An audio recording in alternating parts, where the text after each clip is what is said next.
इतिहास परिचय हो राष्ट्रको र नागरिकको। इतिहासले हाम्रो अस्तित्वको परिचय दिन्छ भने त्यही परिचय नै हाम्रो अस्तित्व पनि हो।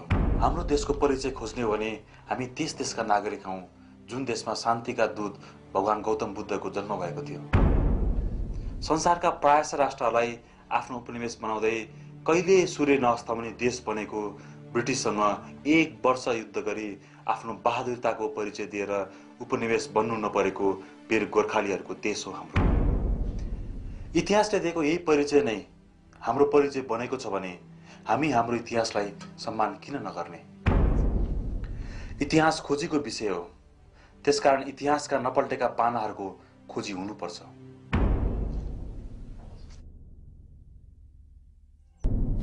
प्राचीन खसकाल र किराँत कालमा पनि यो विशाल थियो र यसको पूर्वी सिमाना कामरू कामाख्या,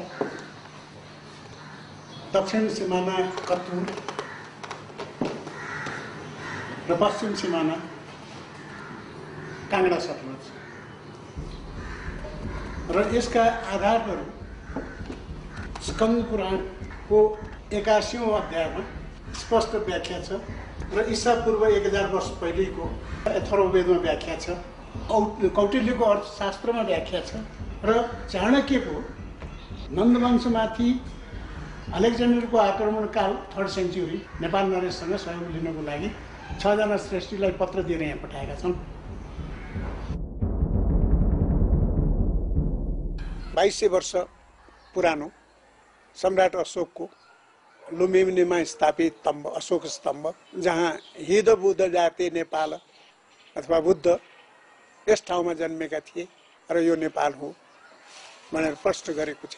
यो 2200 वर्ष पुरानो सम्राट समुद्रगुप्तको इलाहाबाद स्थित शिलालेखमा नेपालको पूर्वी सिमाना कामरू कामाख्या, दक्षिणी सिमाना पाटलिपुत्र कतुर र पश्चिममा उदमपुर भनेर जुन व्याख्या गरिएको छ। कामाख्या भनेको आसाममा पर्छ, आसामको राजधानी, र पाटलिपुत्र भनेको पटना, कतुर भनेको इलाहाबाद नजदिक र उदमपुर भनेको उत्तर पश्चिम पन्जाब। र यो ईसाको 350 वर्ष पहिलेको शिलालेख हो। त्यस अवस्थामा नेपाल विशाल थियो र लिच्छवीहरू किराँतहरूको अन्त, लिच्छवीहरूको शासनको प्रारम्भ काल थियो। त्यो अवस्थामा लिच्छवीहरू कमजोर हुँदै गइसकेपछि यो देश 53 टुकडामा विभाजित भयो। टुक्रामा चाहिँ विभाजित भएको टुक्रे राजालाई पृथ्वीनारायण शाहले त्यो आफ्नो एउटा चाहिँ अदम्य उत्साह र आफ्नो अतीतको चाहिँ एउटा इतिहासको एउटा ज्ञान, त्यसले उनलाई एउटा चाहिँ र पौराणिक कथाको आधारले पनि उनलाई अत्यन्त प्रेरणा दियो र प्रेरणा दिएर यसलाई चाहिँ जस्ताको तस्तै पुनर्एकीकरणको अभियानलाई चाहिँ यसले कायम गरेका हुन्। त्यसमा चाहिँ जनताको, सारा भारतको, जरा वीर पुरुषहरूको ठुलो सहयोग थियो।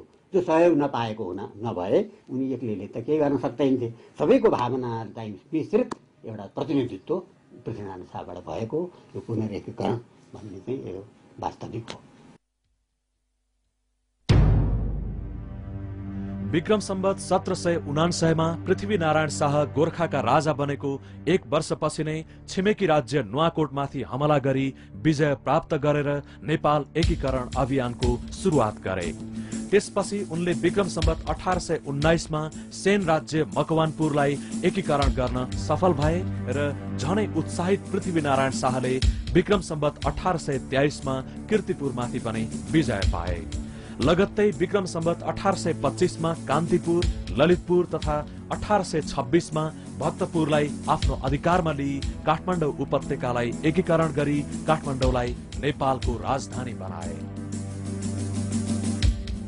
त्यसपछि श्री 5 पृथ्वीनारायण शाह पूर्वतर्फ एकीकरण गर्न तम्सिए र विक्रम सम्वत 1830 मा चौदण्डीमाथि विजय पाए।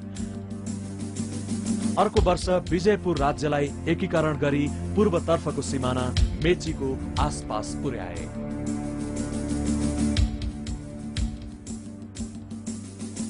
पृथ्वीनारायण शाहको निधनपछि उनका जेठा छोरा प्रताप सिंह शाहले चितवनलाई नेपालमा गाभे। तर उनको चाँडै मृत्यु भएका कारण नाबालक रणबहादुर नेपालका राजा बने। नायबीको रूपमा राजमाता राजेन्द्र लक्ष्मीले शासनको डोर आफ्नो हातमा लिई ससुराको एकीकरण अभियानलाई निरन्तरता दिइन् र विक्रम सम्वत 1834 देखि 1842 सम्ममा उनले 24 राज्यहरू अन्तर्गतको लमजुङ, तनहुँ तथा कास्कीलाई नेपालमा एकीकरण गरिन्। राजमाता राजेन्द्र लक्ष्मीको मृत्युपछि नाबालक राजा रणबहादुर शाहको नायबीको रूपमा पृथ्वीनारायण शाहका कान्छा छोरा बहादुर शाह शासन सत्तामा आए र उनले आफ्ना पिताको एकीकरण अभियानलाई पूर्वतर्फको सिमाना सिक्किमको 3/3 भूभाग जितेर टिस्टा नदीसम्म पुर्याए।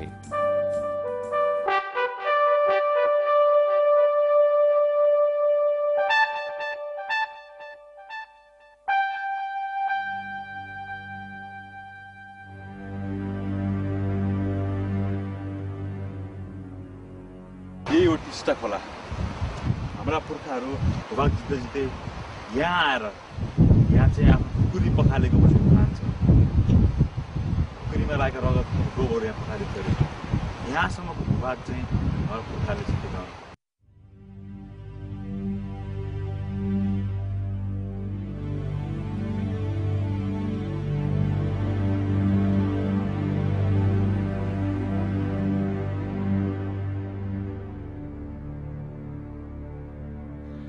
त्यसपछि उनले पश्चिमतर्फ ध्यान केन्द्रित गरे र बाँकी रहेका 24 राज्यहरूमा 1844 सम्ममा अधिकार जमाए। बहादुर शाहले 22 राज्यहरूमाथि पनि आक्रमण गरे र कर्णाली प्रदेशका राज्यहरूलाई जित्दै जुम्लालाई आफ्नो अधीनमा पारिसकेपछि 1847 मा डोटी राज्य विजय गरेर नेपाल राज्यको पश्चिमी सिमाना महाकाली नदीसम्म पुर्याए। त्यसै वर्ष उनले कुमाऊको राजधानी अल्मोडामा आक्रमण गरी कुमाऊमा पनि विजय प्राप्त गरे। अर्को वर्ष उनले गढवालको राजधानी श्रीनगरमाथि आक्रमण गरी यसलाई आश्रित राज्य बनाए, तर तिब्बतसँगको युद्धले गर्दा यो एकीकरण अभियान रोकियो। बहादुर शाहको मृत्युपछि रोकिएको एकीकरण अभियान प्रधानमन्त्री भीमसेन थापा र सेनापति अमरसिंह थापाको नेतृत्वमा अगाडि बढ्यो। विक्रम सम्वत 1861 मा श्रीनगरमाथि फेरि आक्रमण गरियो र गढवाललाई पूर्ण रूपले नेपालमा गाभियो। यसरी नेपालको पश्चिमी सिमाना जमुना नदीसम्म पुग्यो। त्यसपछि तुरुन्तै नेपाली सेनाले जमुना नदी तरी जमुना र सतलज नदीका बीच 12 र 18 ठकुराईका नाममा रहेका थुप्रै ससाना राज्यहरूलाई एकीकरण गरे। विक्रम सम्वत 1863 मा अमरसिंह थापाले सतलज पार गरी विभिन्न ठाउँहरू जित्दै काँगडा शहरमा आक्रमण गरे, तर रावी नदीसम्म पुगिसकेको नेपाली सेनाले काँगडा किल्लालाई जित्न भने सकेन।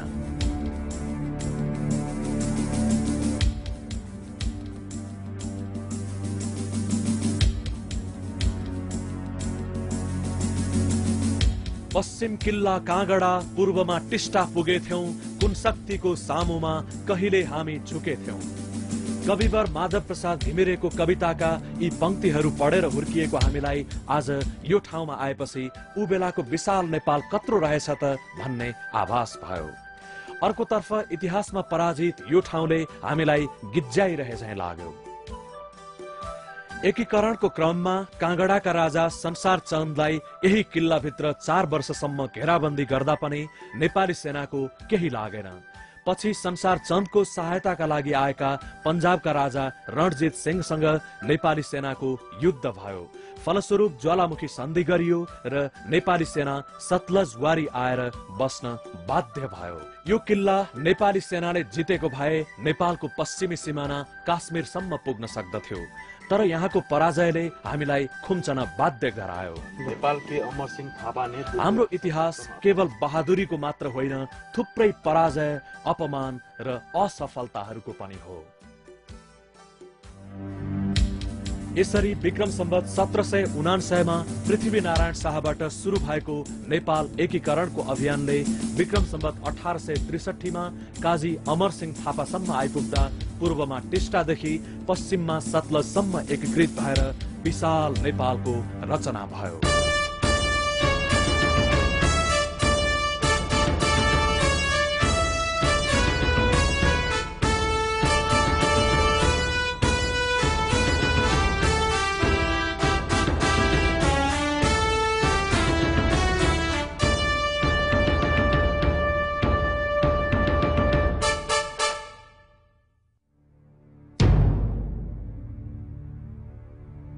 यसरी पुर्खाले आर्जेको विशाल नेपालको दुर्भाग्य तब सुरु भयो जब 1 नोभेम्बर 1814 का दिन इस्ट इन्डिया कम्पनीका तर्फबाट जनरल हेस्टिङ्सले नेपाल विरुद्ध विधिवत रूपमा युद्धको घोषणा गरे। अंग्रेजहरूले 5 ठाउँबाट लडाईँ खोले। यी सबै खोलेको मध्येमा 2 ठाउँमा नेपालीहरू हारे र 3 ठाउँमा नेपालीहरूको विजय भयो। यदि 3 ठाउँमा पनि नेपालीहरूको विजय नभएको भए हामीहरूको नेपाल राज्यको अवस्था अहिलेको पनि हुन्थेन।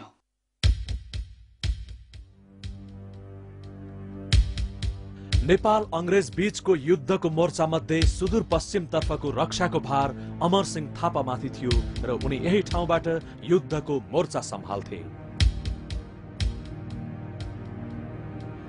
सतलज भेगबाट नेपालमा आक्रमण गर्न खटिएका अंग्रेज जनरल अक्टर लोनीले अमरसिंह थापालाई हामीसँग मिल्न आऊ, पश्चिमी भेगको शासन सत्ता दिन्छौं भन्ने प्रलोभन देखाएका थिए। तर अमरसिंह थापा अंग्रेज सेनाको लोभमा फसेनन् र वीरतापूर्वक लडेर किल्ला रहे। यसरी सतलज हटाउन नसक्ने भएपछि अंग्रेजहरू अर्को युद्ध मार्गबाट नेपाली भूमिमा छिरे।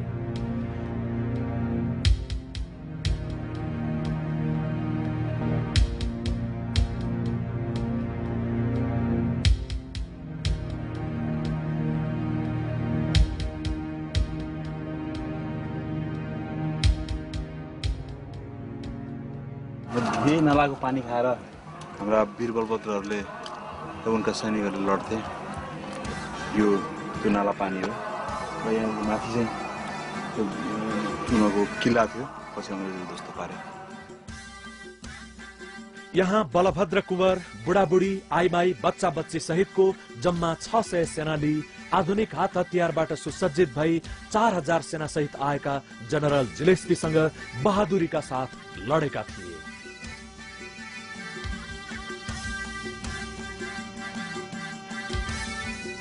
सन् 1814 अक्टोबरदेखि नोभेम्बरसम्म भएको भीषण नालापानी युद्धमा जनरल जिलेस्पी सहित 1000 अंग्रेज सेना मारिए।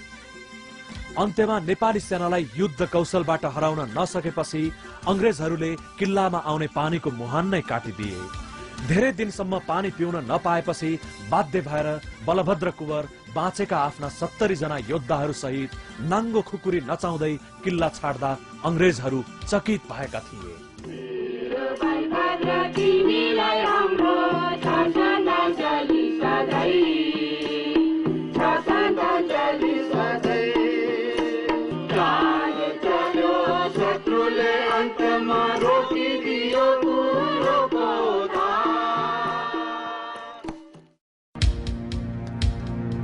यी तिनै स्मारकहरू हुन् जुन अंग्रेजहरूले आफ्ना बहादुर शत्रुहरूको सम्मानमा निर्माण गरेका थिए।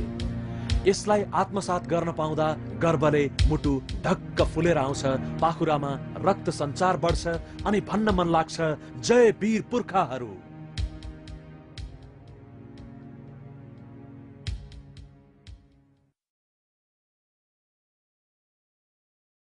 म अहिले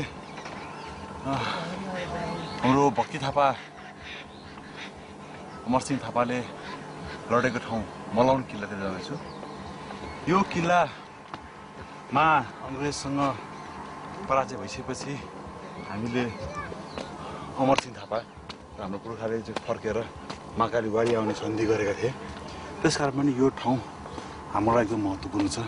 इतिहासमा यी पाखाहरूमा हाम्रा धेरै वीरहरूले, हाम्रा धेरै पुर्खाहरूले चाहिँ प्रगत भएका छन्।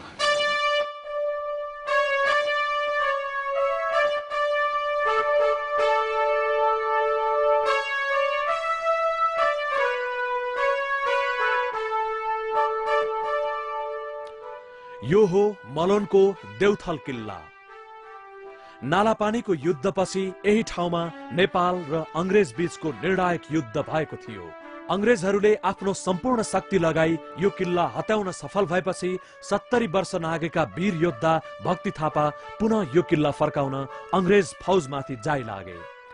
तर अंग्रेजहरूको तोपबाट छुटेको आगोको गोला उनको छातीमा लाग्यो र उनी त्यही ढले।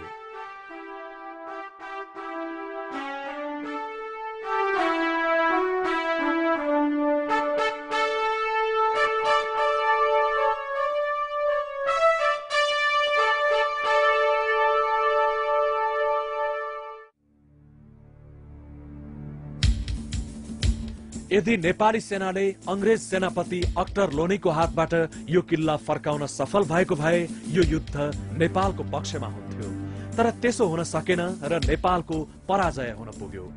यसपछि नेपालले सुगौली सन्धि जस्तो असमान सन्धि गर्न बाध्य हुनु पर्यो।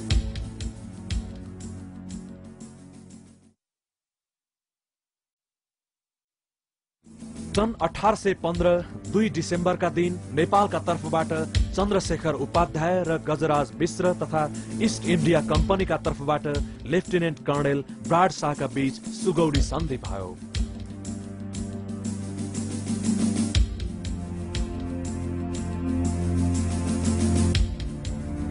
सन्धि अनुसार नेपालले काली र राप्ती नदी बीचमा पर्ने सम्पूर्ण तराई, राप्ती र गण्डकी बीचको बुटोल बाहेकका सबै तराई, गण्डकी र कोशी बीचको तराई, मेची र टिस्टा बीचको समथल भूभाग, मेची पूर्वका सबै भूभाग तथा काली पश्चिमका भूभाग इस्ट इन्डिया कम्पनीलाई बुझाउनु पर्ने भयो।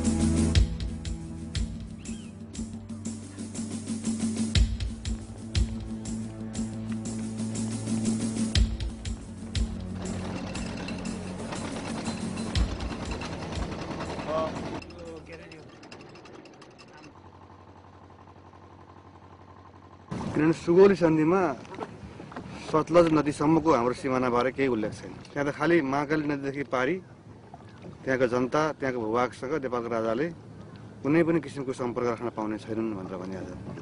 तर कहाँसम्म भन्ने कुराको उल्लेख सुगौली सन्धिमा छैन र त्यो चाहिँ के हो भने हाम्रो इतिहासलाई लोप गर्ने अथवा इतिहासको सत्यताबाट टाढा लैजाने अङ्ग्रेजहरूको त्यो बदनियत हो।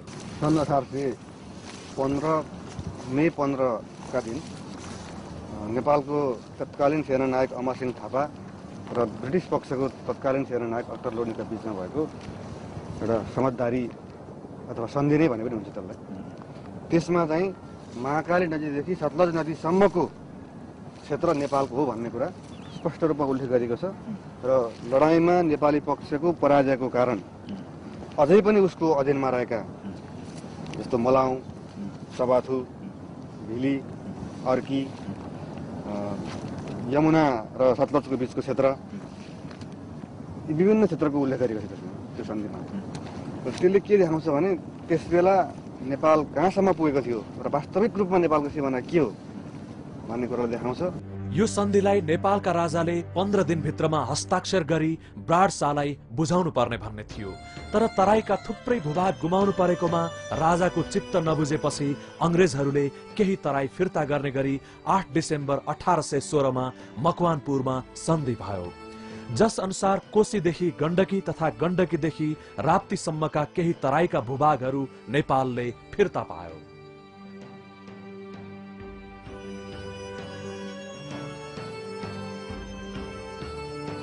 सन् 1857 मा भारतमा इस्ट इन्डिया कम्पनी सरकारका विरुद्ध उठेको सिपाही विद्रोह दबाउन जङ्गबहादुरले सेना सहित ठूलो सहयोग गरे।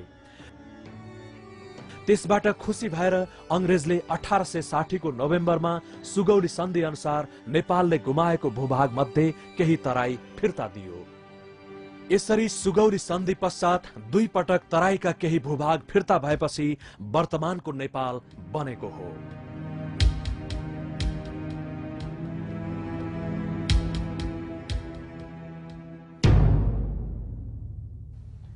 विश्वको इतिहासलाई हेर्दा इतिहास ठुलासाना युद्धहरूको गाथा भन्न सकिन्छ। युद्धबाट देशहरू बन्ने र भत्किने थुप्रै उदाहरणहरू पाइन्छन्। इतिहासमा बनेको विशाल नेपाल ब्रिटिसहरूसँग युद्ध गरिसकेपछि एक सानो पहाडी राष्ट्रमा परिणत भयो, अर्थात् राष्ट्रले थुप्रै भूभाग ब्रिटिस इन्डियालाई सुम्पिसकेपछि कमजोर बनेको राष्ट्र नेपाल ती भूभागहरूप्रति आजसम्म पनि चुपचाप भएर बसिरह्यो। नयाँ सोच र दृष्टिकोणले जब इतिहास खोदल्न सुरु हुन्छ तब इतिहासले युगान्तकारी र प्रगतिशील आधारहरू प्रदान गर्दछ।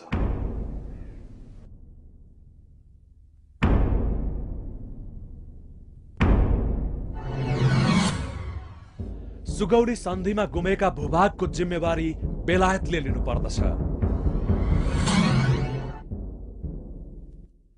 इस्ट इन्डिया कम्पनी भनेको बेलायतको उत्तराधिकार प्राप्त एउटा संस्था हो। त्यसकारण सुगौली सन्धि हामीले इस्ट इन्डिया कम्पनीसँग गऱ्यौँ भने पनि त्यो बेलायतसँग भएको हो। र जब बेलायतबाट भारत स्वतन्त्र भयो त्यो पनि इन्डिया इन्डिपेन्डेन्ट एक्ट भन्ने चाहिँ ब्रिटिस पार्लियामेन्टबाट एक्ट पास गरेर भएको चाहिँ स्वतन्त्रता हो। यसले के बुझाउँछ भने बेलायत सरकार सुगौली सन्धिप्रति सिधा उत्तरदायी छ, किनभने नेपाल भन्ने मुलुक स्वतन्त्र मुलुक हुँदाहुँदै नेपालको भूभाग अनिर्णित अवस्थामा उसले जसरी छाडेर गएको छ त्यसको जिम्मेवारी ती भूभाग नेपालमा एकीकृत नहुन्जेलसम्म उसले लिनै पर्छ र यो प्रयासमा बेलायतको भूमिका महत्त्वपूर्ण हुनुपर्छ। जब अङ्ग्रेजले भारत छोडेर जान लागेको थियो कि थिएन, त्यो बेलामा अङ्ग्रेजले राणा सरकारलाई के भन्यो भने तिमीसित जो हामीले जितेर लिएको जो भूभाग थियो त्यो भूभाग हामी तिमीहरूलाई छोडेर जान्छौँ, तिमीहरूले त्यसको माग गर भनेर अङ्ग्रेजले राणा सरकारलाई भनेको थियो। त्यो मैले नि सुनेको कुरा हो यो, र धेरै अङ्ग्रेजहरूले मलाई पनि भन्थे किन त भन्नु होला अनि हामीले पत्याएनौँ त्यो कुरा। अनि राणा सरकारले चाहिँ के भन्यो त भने त्यो बेलाको प्राइम मिनिस्टरले अर्को सेकेन्ड म्यानले हामीसित कुरा गर्दा के भन्यो भने यति सानो नेपाललाई त अठ्याएर राख्न हामीलाई मुस्किल परिरहेछ, आज छोडो कि भोलि छोडो जस्तो भइरहेछ। अब त्यत्रो ठुलो भूभाग जुनमा कि प्रजातन्त्रको टेस्ट पाइसकेका छन्, स्वतन्त्रताको टेस्ट पाइसकेका छन्, स्वाद चाखिसकेका छन्, अधिकार पाइसकेका छन्, त्यो पनि हामीले ल्यायो भने त झन् यो शुद्ध पनि गुम्छ। त्यसै कारणले त्यो नलिने भनेर राणाले त्यो माग गरेन। गोर्खा सेनाबारे त्रिपक्षीय सन्धि गरियो तर नेपाली भूभागबारे सबै मौन रहे। सन् 1815 मा अंग्रेजहरूले नेपालसँग केवल भूमि मात्र लिएका थिएनन्, गोर्खालीहरू पनि लिएका थिए, जुन पल्टनले पछि बेलायतलाई प्रथम र दोस्रो विश्वयुद्धमा ठूलो मद्दत पुगेको थियो। जब भारत स्वतन्त्र हुने सन्दर्भ आयो, गोर्खा सैनिक बेलायत र भारत बीच बाँडफाँड गर्ने निर्णय भयो र नेपाललाई समेत राखेर त्रिपक्षीय सन्धि भयो। तर नेपालको भूमिको बारेमा कुनै किसिमको सोच न त बेलायतले राख्यो न नेपालले, न त भारतले नै त्यस्तो उदारता देखायो। 1947 मा बेलायत भारत र नेपालका बीचमा जुन त्रिपक्षीय सन्धि भयो त्यो चाहिँ बेलायतलाई पनि भारतलाई पनि गोर्खाली सेना चाहिएको हुँदा नेपाललाई पनि समाविष्ट गरेर सन्धि गरियो। तर नेपालको भूभाग सुगौली सन्धिमा जति गुमेको थियो त्यो भूभाग चाहिँ अब बेलायतलाई चाहिएन र भारत चाहिँ त्यो भूभाग दिन चाहँदैन थियो र नेपाल सरकार, तत्कालीन नेपाल सरकार पनि स्वार्थको कारणले त्यो भूभागको बारेमा कुरा उठाउन तयार थिएन। यसरी बद्यतपूर्ण ढङ्गले हाम्रो जमिन चाहिँ भारतमै रह्यो र उनीहरूलाई आवश्यक परेको हुँदा आफ्नो राष्ट्रिय स्वार्थको कारणले गोर्खाली सेनाको चाहिँ विभाजन भयो।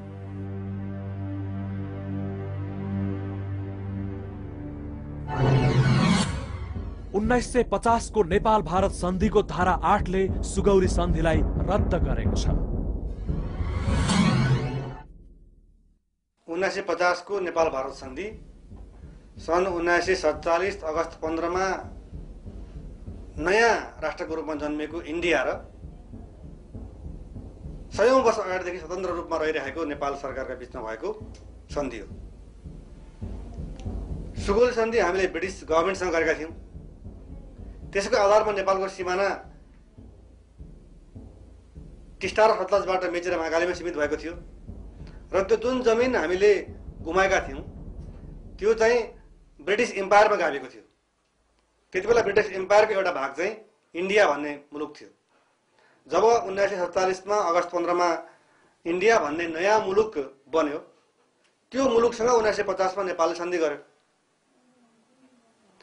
यदि त्योभन्दा अगाडि नेपाल र भारतको बीचमा अर्थात् 1950 को सन्धि हुनुभन्दा अगाडि पनि नेपाल र भारतकै बीचमा चाहिँ सुगौली सन्धिलाई यी दुवै मुलुकले अनुमोदन गर्छन् भनेको भएदेखि नेपालको सिमाना आज पनि मेचेर महाकालीमा छ भन्न सकिन्थ्यो। तर त्यो किसिमको अनुमोदन त भएको छैन।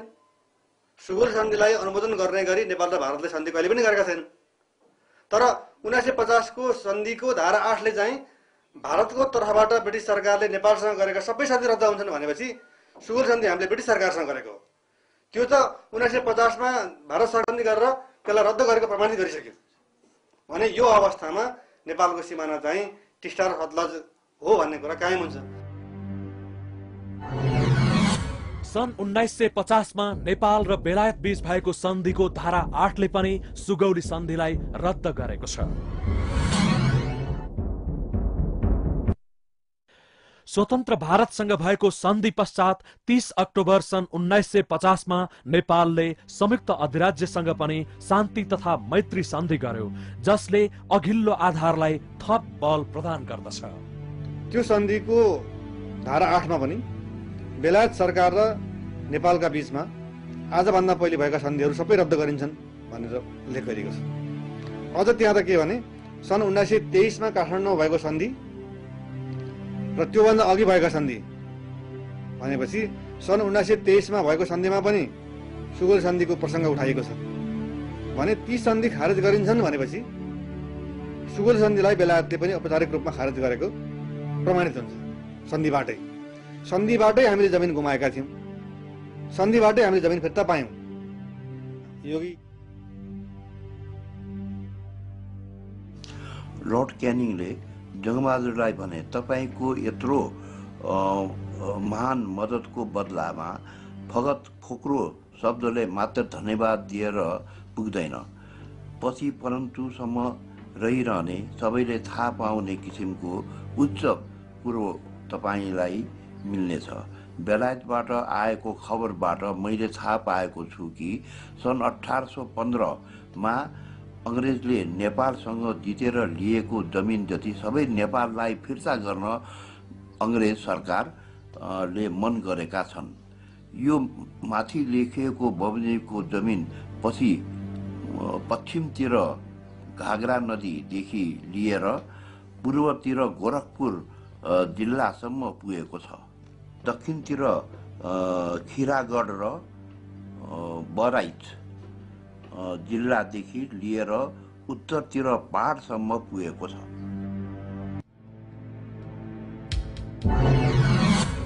नेपाली भूभाग भारतमा उपनिवेशका रूपमा छन्।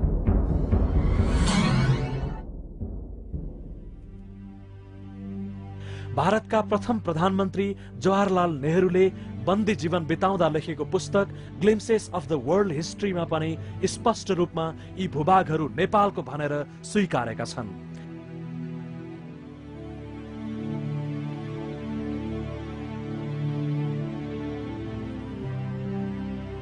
त्यस्तै सन् 1817 मा ब्रिटेन र सिक्किम बीच भएको सन्धिमा पनि त्यो कुरा स्वीकार गरिएको छ।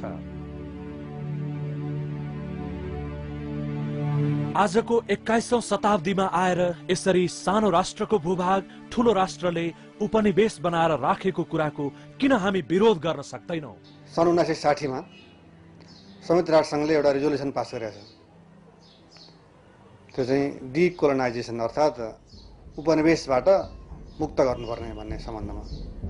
संसारमा जुन जुन मुलुकले अर्को मुलुकको भूभागलाई उपनिवेश बनाएको छ ती सबै भूभागलाई मुक्त गर्नुपर्छ भन्ने संयुक्त राष्ट्रसङ्घको प्रस्ताव त्यो सन् 60 मै पारित भइसकेको हो र त्यसको आधारमा भारतले नेपालको जमिन छोडिसक्नु पर्ने थियो। नेपाल सरकारले पनि त्यो संयुक्त राष्ट्रसङ्घको प्रस्ताव अनुसार हाम्रो भूभाग हामी फिर्ता लिन्छौँ भनेर लिइसक्नु पर्ने थियो। तर दुवै मुलुकबाट यो काम भएको छैन। तर नभए पनि हामी त्यसलाई एउटा दरो एउटा प्रमाणको रूपमा लिन सक्छौँ। दार्जिलिङमा उठेको गोर्खाल्यान्ड आन्दोलनले दार्जिलिङ भारतमा गाभिनुको वैधानिक आधार छैन भन्ने स्पष्ट गर्यो।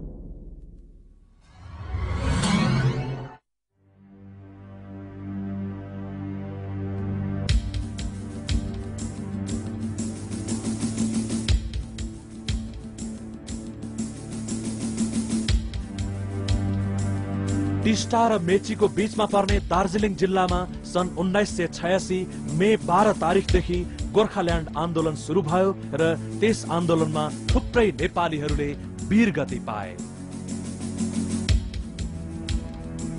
सुभाष घिसिङले नेपालका राजा श्री 5 वीरेन्द्रलाई दार्जिलिङ नेपालको हो भनी बिन्ती पत्र दिए। त्यसमा उनले आह्वान गरेका थिए कि हामी मौसुफका रैती हौं, तर राजाको पक्षबाट यस विषयमा कुनै उत्तर गएन। सन् 1991 मा सुभाष घिसिङले भारतीय प्रधानमन्त्रीलाई दार्जिलिङ क्षेत्रको वैधानिक स्थिति स्पष्ट पार्न माग गर्दै चिठी लेखे र 1992 मा नेपालका तत्कालीन प्रधानमन्त्री गिरिजा प्रसाद कोइरालालाई पनि चिठी पठाए। अन्त्यमा कसैबाट पनि समाधान नमिलेपछि सुभाष घिसिङले भारतीय सुप्रिम कोर्टमा मुद्दा हाले।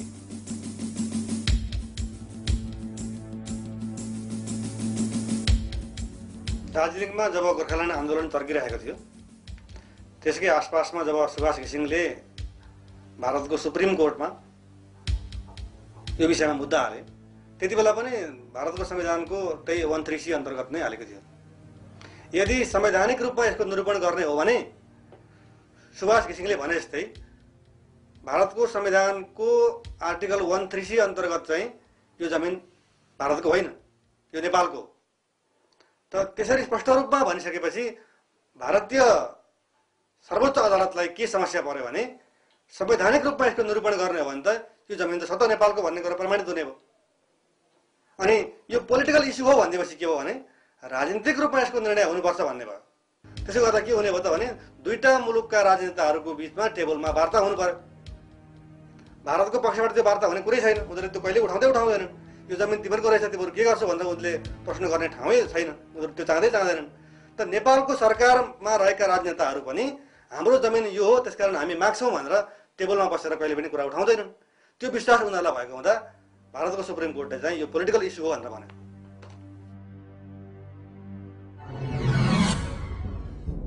गोवा र हङकङ फिर्ता लिन्छ भने दार्जिलिङ लगायतका गुमेका अरू भूभागहरू किन फिर्ता नलिने? सुगौली सन्धि र हङकङ सन्धिको बीचमा भएको समानताको कुरा गर्दा एउटा शब्द उल्लेख गर्न आवश्यक ठान्छु म। त्यो के भने इन पर्पेचुइटी। बेलायत र चीनको बीचमा भएको जुन सन्धि हो त्यो हङकङ सन्धि, जसलाई नानकिन सन्धि पनि भनिन्छ, त्यसमा जति पनि भूभाग हङकङले बेलायतलाई छोडेको छ त्यो पनि सदाका निमित्त छोडेको भनेको छ। त्यसै गरी नेपाल र इस्ट इन्डिया कम्पनीको बीचमा जुन सन्धि भयो त्यो सन्धिमा पनि जुन भूभाग नेपालले छोड्नुपर्छ भनेको छ ती भूभाग पनि इन पर्पेचुइटी भन्ने शब्द उल्लेख गरेर छोड्नुपर्छ भनेको छ। तर बेलायतले इन पर्पेचुइटी भनेर जुन भूभाग हङकङ लिएको थियो त्यो त 1997 मा चीनले फिर्ता पाइसक्यो। तर त्यही शब्द उल्लेख भएको जुन सुगौली सन्धि हो त्यसबाट गुमेको भूभाग चाहिँ हामीले अहिलेसम्म पाएका छैनौँ। यो बलजबहतपूर्वक जितेर लडाइँमा जितेर लिएको या केही गरेको चाहिँ भूभाग जुन हाम्रो 1816 मा हामी चाहिँ दिएको भूभाग चाहिँ नि हामीलाई बलजबहत बाध्य गराएको चाहिँ नि त्यो कहिले पनि अन्तर्राष्ट्रिय मान्यता अन्तर्राष्ट्रिय कानुनको मान्यता अनुसार चाहिँ नि त्यो अरूको चाहिँ नि भारतको पनि हुन सक्दैन, अरूको पनि हुन सक्दैन। त्यो हाम्रै भूभाग हो। हाम्रो देशको जनताले माग गरेको खण्डमा हाम्रो कहिले फिर्ता देऊ हामीलाई चाहिँ नि भनेर हामीले भनेको खण्डमा त्यो भारतले पनि हामीलाई दिनै पर्छ। त्यो अन्तर्राष्ट्रिय कोर्टदेखि लिएर अन्तर्राष्ट्रिय सबै देशहरूले चाहिँ नि त्यो हाम्रो पक्षमा बोल्नै पर्छ। यसमा न्यायको कुरा गर्दाखेरि सानो र ठुलो मुलुक भन्ने कुराहरू हुँदैन। इतिहासमा भएका त्रुटिहरूलाई, गल्तीहरूलाई र इतिहासमा भएका अन्यायहरूलाई सच्याउने अधिकार ती देशका जनता र राष्ट्रलाई जहिले पनि हुन्छ। उदाहरणको निमित्त हजारौं वर्ष पहिले अफ्रिकाबाट लगिएका काला जाति जस्ता दासको रूपमा युरोप अमेरिकामा लगियो। आज उनीहरू त्यहाँको नागरिक भएर पनि हामीलाई हाम्रो भूमिबाट यहाँ ल्याएर दास बनाएर हाम्रो धर्म, संस्कृति, परम्परा सबै बिगारे बापत क्षतिपूर्ति चाहियो भनेर लडिरहेका छन् र यो मागलाई आज अन्तर्राष्ट्रिय तहमा अन्तर्राष्ट्रिय कानुन अनुसार ठिक ठानिएको छ। त्यसले गर्दाखेरि नेपाली भूमिमाथि र नेपाली जनतामाथि अन्याय अत्याचार गर्नको निमित्त बेलायती साम्राज्यवाद भारतीय भूमिमा भएको बेला जति पनि अन्याय अत्याचार भएका छन् त्यसको बारेमा हामीले नयाँ परिवेशमा नयाँ प्रजातन्त्र लोकतन्त्र आइसकेको स्थितिमा जहिले पनि मूल्याङ्कन गर्ने, विगतका त्रुटि र कमजोरीहरूलाई केलाउने र सम्बन्धित पक्षसँग हामीले कुरा चलाएर समाधानको निमित्त आवाज उठाउने हाम्रो अधिकार छ। यो हाम्रो अधिकार हो। यसमा कहिले पनि अज्ञात भन्ने कुरा र ढिलो भन्ने कुराहरू हुँदैन। सबै कुराहरूको समस्या समाधान हुन्छ, सबै माग पुरा हुन्छ, त्यो पनि जरुरी छैन। तर कुरा उठिसकेपछि दुवै पक्ष सबै पक्ष बसेर समाधान चाहिँ गर्नु पर्यो, एउटा सहमतिमा चाहिँ पुग्नु पर्यो, समस्या पारिरहने होइन। त्यसैले नेपाल सरकारले चाह्यो भने हामीले पनि यसरी आवाज उठाउँदै गयौँ भने हामी भन्न सक्छौँ नि, बेलायत भारत र नेपालले पहिला किन नबस्ने सुगौली सन्धिको पुनरावलोकन गर्नको निमित्त, अनि त्योभन्दा पछिका सन्धिहरूको पनि पुनरावलोकन गर्नु, मूल कुरा समस्या समाधान गर्दै अगाडि बढौँ भन्ने हो। यो कुरा गर्नको निमित्त हामीले आवाज नै उठाएको कुरा बेठिक छ भन्ने कुरा चाहिँ होइन। जहाँसम्म सुगौली सन्धिमा गुमेका भूभाग पुनः नेपालमा फिर्ता हुँदा नेपाललाई त्यस्तो के फाइदा हुन्छ भन्ने प्रश्न छ। वास्तवमा त्यो निकै महत्त्वपूर्ण छ। सुगौली सन्धि हुनुभन्दा पहिले नेपालको पूर्वी सिमाना हालको बंगलादेशको दिनाजपुर र रङ्गपुरसम्म कायम थियो। ती भूभाग नेपालमा एकीकृत हुँदा हाम्रो छिमेकी बंगलादेश बन्न पुग्छ। बंगलादेश हाम्रो छिमेकी भएपछि नेपाल पारवहनमा भारतीय प्रभुत्वबाट मुक्त हुने मात्र होइन, यसले नेपालको भू राजनीतिमै आमूल परिवर्तन ल्याउँछ।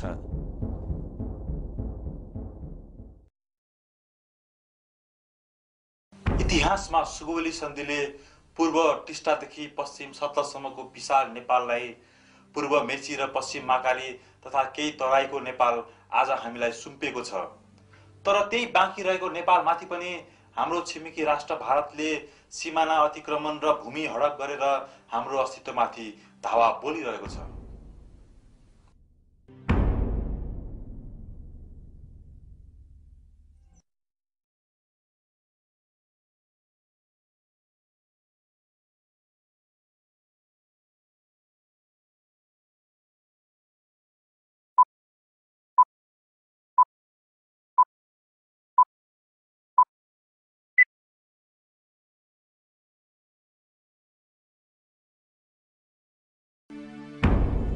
सुगौली सन्धि अघिको विशाल नेपालको खोजी गरेपछि अब सुगौली सन्धि पछिको नेपाल अर्थात् वर्तमान नेपालको सिमानाको खोजी गरौं।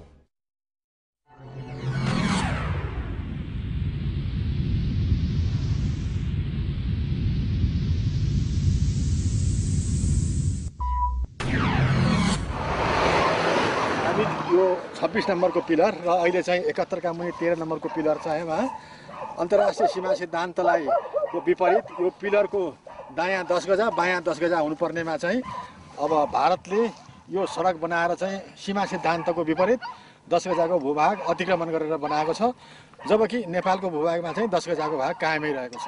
यो हिले भन्ज्याङको 71 का मुनि 22 नम्बरको पिलर भारतीय सीमा टोलीले आएर अनायास यहाँ गाडेका थिए, तर यहाँका हिलेका राष्ट्रवादी नेपाली राष्ट्रवादी सपुतले यो एकाएक यो 71 का मुनि 22 नम्बरको पिलरलाई उखालेर फालिदिएर यो चाहिँ अब नेपाली 6 घरधुरी र त्यस बेलामा रहेको चाहिँ अब चाहिँ हाम्रो छोटी भन्सार कार्यालय समेत पनि यहाँका राष्ट्रवादी जनताहरूले चाहिँ बचाएका छन्।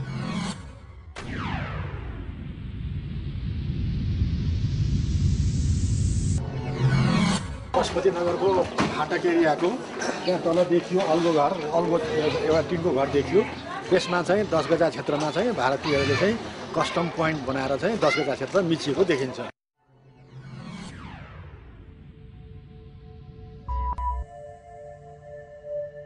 दस गजा बेचिएका यी ठाउँहरू घुमेपछि प्रश्न उब्जिन्छ, के यसरी हाम्रा सिमाना मेचिनुमा हाम्रो पनि जिम्मेवारी छैन त? जुन सिमाना मिचाइ छ नि, यो हाम्रै कारणले भएको अनुभव गरेको छु मैले। अब छिमेकीको त स्वभाव हो, तर अब हाम्रो कारणले हामी त्यसका लागि तयारी छैनौँ।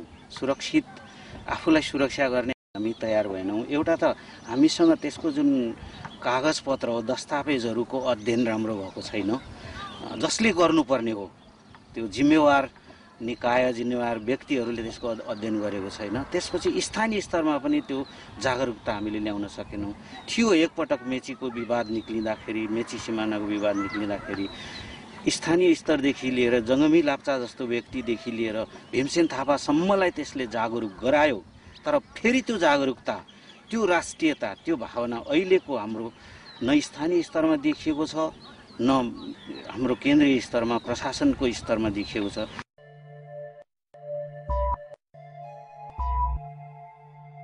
राज्यले व्यवस्था गरेका कारण हाम्रा सिमानाका यी पहाडी भूभागहरूमा सिमाना अतिक्रमण भएका हुन् भनेर सर्वसाधारणहरूको गुनासो रहेको छ।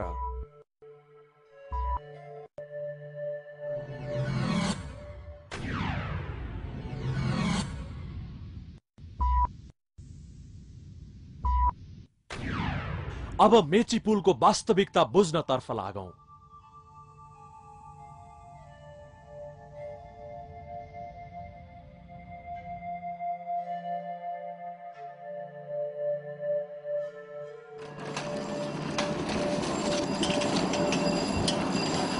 सर्वे अफ इन्डियाले नै बनाएको पुरानो नक्सा त्यो सन् 1930-31 मा बनाएको सीमा नक्सा हामीले हेऱ्यौँ भनेदेखि हेर्नुहोस्, अब पुरानो सीमा नक्सामा चाहिँ पुल बनाएको थिएन।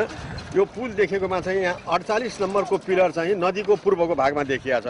पिलर BP 48 भनेर लेखिएको छ, जसमा कि यो नक्सा अनुसार हेर्दाखेरि पनि मेची नदीको पूर्वी भागमा चाहिँ यो सीमा स्तम्भ रहेको छ भनेदेखि अहिले आएर चाहिँ सीमा स्तम्भ त खोलोको नदीको भनौँ अब चाहिँ नदीको पनि 2/3 भारततर्फ र 1/3 मात्रै नेपालतर्फ पारेर नयाँ यो पिलरहरू गाडियो होइन।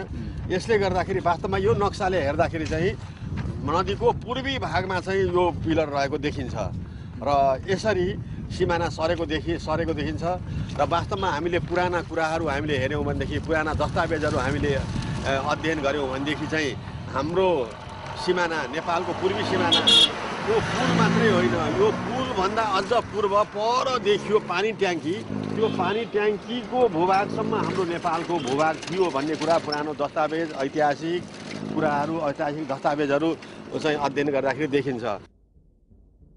मेची पुलको 2/3 भूभाग भारततर्फ कसरी पर्न गयो त? 2044 सालमा नेपाल भारतको संयुक्त टोलीले यहाँ सुरु गरेको हो। नेपालबाट आउने अफिसर जति यहाँ बस्नु भएन, उहाँहरू चाहिँ दार्जिलिङ घुम्न जानुभयो। भारतीय अफिसरहरूले बसेर चाहिँ उहाँहरूको निर्देशनमा यो बोर्डर कायम गर्ने काम भयो। त्यसले गर्दाखेरि हामीले कमाइराखेका हाम्रा धनी प्रजा भएका हाम्रा हकभोगका जग्गाहरू चाहिँ धेरै मिचिए। त्यसबेला हामीले तत्कालीन प्रशासकलाई भन्यौँ, भन्दाखेरि उहाँहरू चाहिँ हामीले खटाइसकेका छौँ मान्छे, उहाँहरूले जे गर्नुहुन्छ भनेर चाहिँ उहाँहरू जानुभयो। उहाँहरू आउनु नै भएन, यहाँ काम गर्न आउने तर आफ्नो रमाइलोको लागि दार्जिलिङ घुम्न जाने कामले गर्दाखेरि नेपाली भूभाग चाहिँ धेरै नै मिचिन गएको छ। यसका लागि हामीलाई चाहिँ धेरै दुःख लागेको छ। हाम्रो छातीमा किला गाडिएको हामीले सम्झेका छौँ। यसतिर चाहिँ त्यो भूभाग चाहिँ हामीले छोडेका छैनौँ। स्तम्भहरू चाहिँ भारतीय प्रशासकहरू आएर अहिलेसम्म स्याहार सम्हार गरिरहेका छन्। हाम्रो चित्त चाहिँ अहिलेसम्म बुझिरहेको छैन।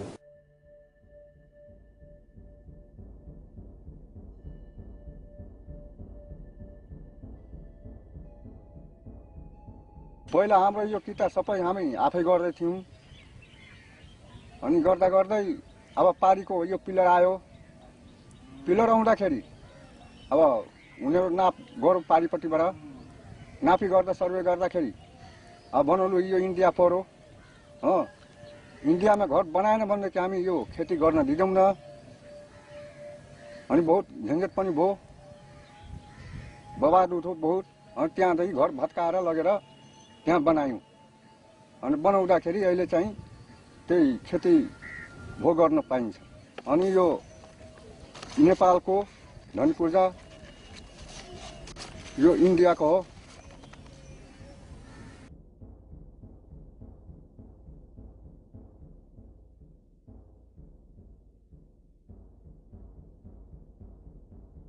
अब पहिला देखेको छ नि यो सबै यो मेची टाक्टु नेपालै थियो नि। अनि अब अन्त दिन त माथिबाट पिलर गाडेर ल्यायो अनि इन्डियाले लगेको है भन्छ। अनि के हो के हो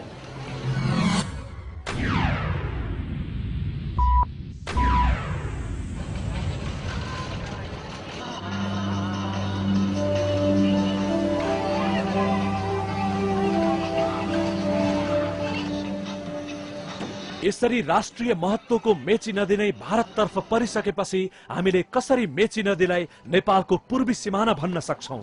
अब पूर्वको सिमानाको साथ खोज्नुपर्ने यस्तो अवस्थामा पुगिसक्दा पनि हाम्रो पक्ष मौन रहेको देख्दा हामी कति निरीह रहेछौं भन्ने पीडा बोध हुन्छ।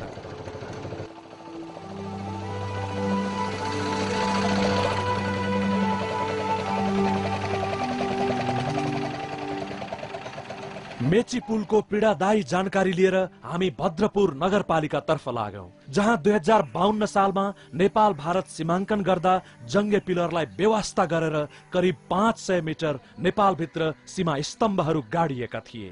केही त भद्रपुर हाई स्कुलको आँगनमा समेत गाडिएको थियो भन्ने जानकारीले त हामीलाई झनै मर्माहत बनायो। त्यसले ज्यादै नराम्रो असर त पारेको छ। उनीहरूले यहाँसम्म पनि भने भोलि गएर हामीले के भारतीय राष्ट्रिय गीत जनगणमन गाउनु पर्छ कि हामी त अब नेपाल होइन इन्डियाको परेछौँ भन्ने खालका कुराहरू पनि उठेका थिए। अहिले त्यस्तो हुँदैन। यो सरकार बीचको कुरा हो। यो ठुला ठुला नेताहरू पनि आएका छन्, उहाँहरूले कुरा मिलाउनुहुन्छ।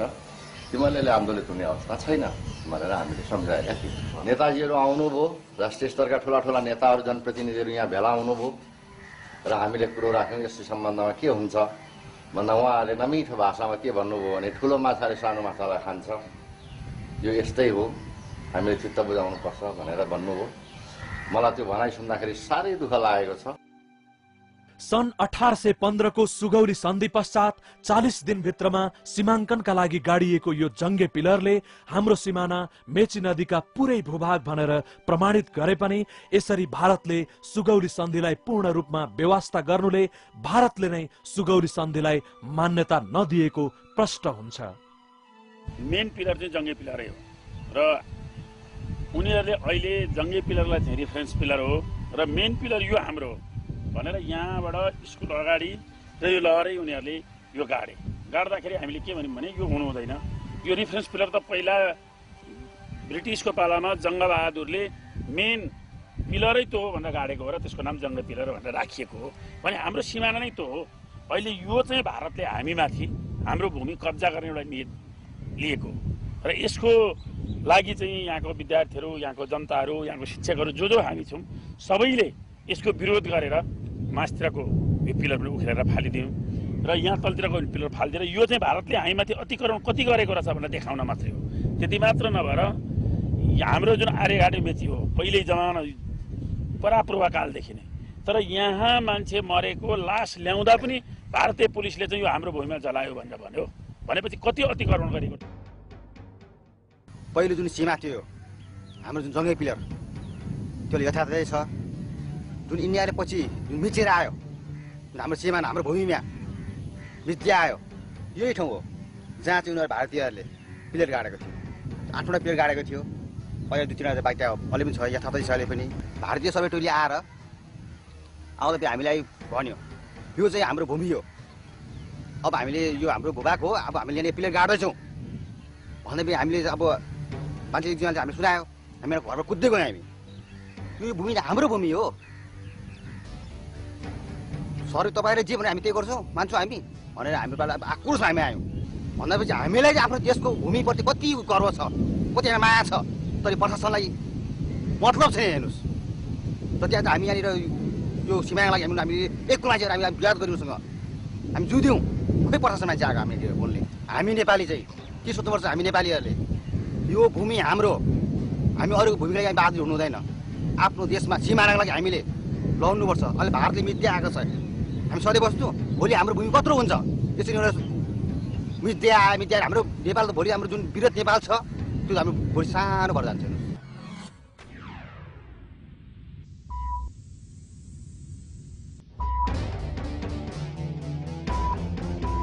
विगत 10 वर्षको द्वन्द्वको चपेटामा परेर सम्पूर्ण नेपालीको ध्यान आन्तरिक कलहमा नै सीमित भएको अवस्थामा दक्षिणका थुप्रै ठाउँहरूमा सिमाना अतिक्रमण भएका छन्।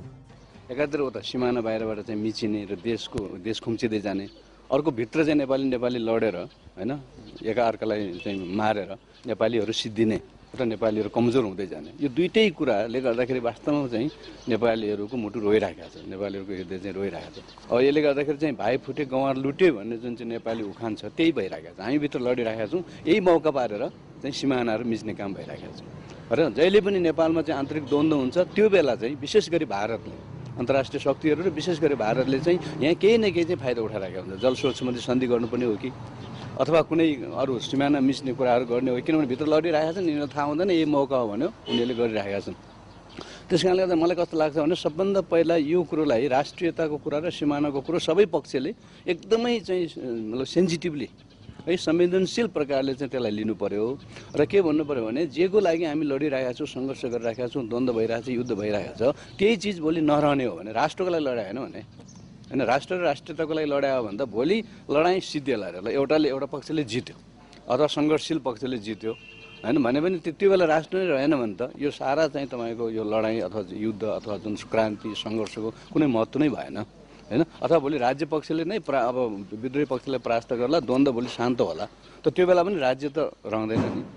त्यस कारणले गर्दाखेरि अहिले सबै द्वन्द्वरत पक्षहरू विशेष गरिकन सबैजनाले के विचार गर्नु पर्यो भने यो राष्ट्र हामी यसरी लड्दै गयौँ भने यो राष्ट्र त खत्तम हुन्छ, हाम्रो राष्ट्रियता पनि खत्तम हुन्छ, राष्ट्र नै रहँदैन, राष्ट्र रहेन भने त हामी पनि रहँदैनौँ भोलि। त्यो कुरोलाई महसुस गरेर जति सक्यो छिटो यो आन्तरिक द्वन्द्वलाई समाधान गर्नेतिर उहाँहरू जानु पर्यो।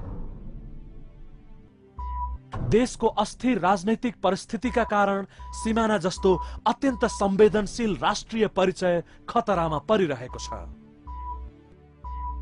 एक स्वतन्त्र राष्ट्रको नागरिकका लागि सबैभन्दा महत्त्वपूर्ण राष्ट्रियताको विषय नै देशको सिमाना र राष्ट्रिय स्वाभिमान हो। तर यी दुवै पक्षमा कमजोर र अपमानित हुनु परेको यथार्थलाई हामी आफैले मूल्याङ्कन गर्नु जरुरी छ। भण्टाबारी क्षेत्रको चाहिँ सिमानामा चाहिँ पूर्वमा पिलर गाडिँदै यो बायाँतिरको 206 का मुनि 5 नम्बरको पिलर गाडिएर अनि हाम्रो सिमाना यहाँको 206 का मुनि पिलर नम्बर 6, त्यसपछि सिमाना दक्षिणतर्फ 206 का मुनि 7 नम्बरको पिलरको यो सिमाना भइराखेकोमा अब भारतीय पक्षबाट चाहिँ अब सिमाना चाहिँ अर्को एउटा स्तम्भ चाहिँ राजमार्ग भन्दा 50 मिटर उत्तरमा अर्को एउटा स्तम्भ गाडिनुपर्छ। त्यो मेन बााउन्ड्री पिलर हो र त्यो मेन बााउन्ड्री पिलरबाट मात्रै सिमाना दक्षिण पर आउँछ भनेर भारतीयहरूको भनाइ भएको हुनाले गर्दाखेरि यो क्षेत्र राजमार्गको जुन यो क्षेत्र लगभग 1.25 किलोमिटर जतिको राजमार्गको क्षेत्र चाहिँ भारतले अहिले दाबी गरेको छ। म 2027, 28, 29 सालसम्म यही क्षेत्रको सरकारी नाफी अधिकृतको हैसियतले मैले काम गरेका थिएँ र धेरैचोटि यहाँ जाँदाखेरि चाहिँ यो गेटको दक्षिणतर्फ भारतीय झन्डा र उत्तरतर्फ चाहिँ नेपाली झन्डा गाडिएको थियो र म यसबाट जाँदाखेरि पास हुँदाखेरि चाहिँ यो सीमारेखा हो र यो सीमारेखा भन्दा दक्षिणतर्फ भारतीय 10 गजा भूमि छ र उत्तरतर्फ नेपालको 10 गजा भूमि भाग छ भनेर मेरो जनमानसमा पटलमा रहिरहेको थियो र प्रमाण पनि त्यही थियो। तर विडम्बना अहिले के छ भने नयाँ स्तम्भ गाडिएर त्यहाँ एउटा नयाँ पोल्ने र एउटा नयाँ स्तम्भ गाडिएर त्यो नयाँ स्तम्भले बाट फेरि अर्को एउटा स्तम्भ यहाँ गाडियो र यसपछि उत्तरतर्फ स्तम्भ गाडिँदै आएर यो भूभाग जुन अहिले बसिराखेको छ यो भूभाग चाहिँ नेपाली भूभाग भारतीय भूभागमा परिणत भएको छ। यो विडम्बना भएको छ र पुरानो ऐतिहासिक नक्सा दस्तावेज हेरियो भने मलाई लाग्दछ यो नेपाली भूभागै हो भनेर किटान हुन सक्दछ। वास्तवमै हामी आफ्ना व्यक्तिगत स्वार्थहरूमा अल्झिरह्यौं र राष्ट्रलाई भुल्यौं भने हामीले यही हाम्रै जीवनमा धेरै कुरा गुमाउनु पर्ने। हामी भन्छौं भारत हाम्रो असल छिमेकी राष्ट्र हो, तर किन उसले हाम्रा सीमाना अतिक्रमण गरेर हाम्रो अस्तित्वमाथि प्रश्न चिन्ह खडा गरिरहेको छ? हाम्रा भूभाग हडपेर उसलाई के फाइदा हुन्छ? के नियतले उसले यस्तो काम गरिरहेको छ? बांग्लादेशमा काँडेदार किन लगाउनु पर्ने तुरुन्त उसले? र उसले के भनेदेखि नेपालमा त्यस्तो किसिमको काँडेदार किन लगाउनु नपर्ने? अर्कोतर्फ आतंकवादीको चाहिँ के भनेदेखि नेपाल थलो भयो भनेर ऊ कराएर हिँड्नु पर्ने? आतंकवादीको थलो भयो भनेदेखि त सीमालाई रेगुलेट गर्नु पर्यो नि त, पासपोर्ट सिस्टम लाग्नु पर्यो नि त, वर्क पर्मिटको सिस्टम लागू गर्नु पर्यो नि त। त्यो भएपछि को आयो किन आयो भन्ने कुराको तथ्य चाहिँ के भनेदेखि दुवै सरकारसँग रहन्छ र कुन आतंकवादी हो कुन आतंकवादी होइन, कुन प्रयोजनले किन आइरहेको छ भन्ने कुरा त देखा पर्दछ नि त। होइन, उसको अभिष्ट त्यो होइन। उसको अभिष्ट के भनेदेखि त्यो बाहनामा नि यसपालि राजनीतिक तरलता चाहिँ के भनेदेखि कायम राख्ने, राजनीतिक अस्थिरता कायम राख्ने र आफ्नो ठुलो लक्ष्यको लागि थोकमा यो सबै समस्यालाई चाहिँ भविष्यमा जुन दिन उसलाई अनुकूल र आवश्यक पर्छ त्यो दिन यसलाई प्रयोग गर्ने गरी एउटा के भनेदेखि उसले चाहिँ पालेर राखेको यो चाहिँ समस्याको थुप्रो हो, कृत्रिम समस्या हो। यो वास्तविक समस्या होइन। त्यसकारणले कृत्रिम भएको हुनाले, गलत अभिष्ट भएको हुनाले र यो निदायको नभइकन निदायको बाना मात्र यसले गरिरहेको हुनाले यो अहिले हाल यो सम्बोधित हुँदैन।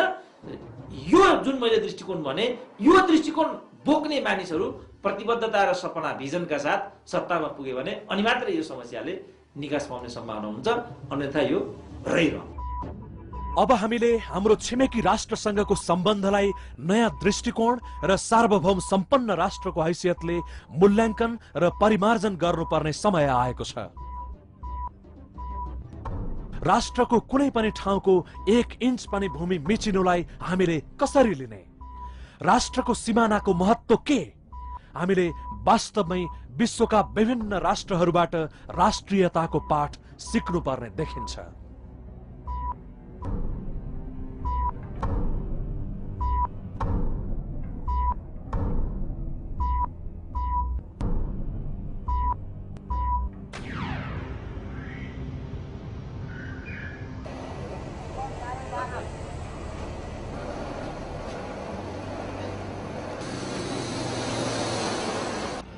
सिमानाको विषयमा कुरा गर्दा सबैभन्दा पुरानो समस्या सुस्तालाई लिइन्छ।